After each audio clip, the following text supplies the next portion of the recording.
Il-kirurgu Kevin Kassar magħruf għal qrubija tiegħu mal-establishment nazzjonalista għalli hu kontra kull loġika li ma' nofs l-elettorat Malti u Awċi għadu juri fiduċja f'Robert Abela biex imexxi lil Malta.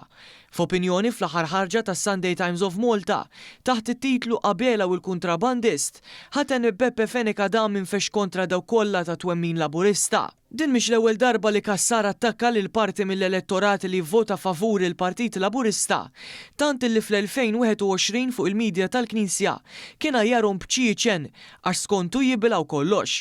Biex ikompli jitfal melħ fuq il-ferita, kien esprima li raġuni ewlenija innuqqas kbir ta' edukazzjoni fost il-Laburisti. Sa dan it-tant fl-aħħar opinjoni tiegħu li attakk kontra l-Prim Ministru, Kassar allega li dan ma jaħsibx darbtejn biex jilqa' dawk li sejjaħ karattri dubjużi f'Kastilja brabta mal-moħ wara l-proposta tal-Partit Nazzjonalista l-pompa tal-petrol f'nofs il-Mediterran.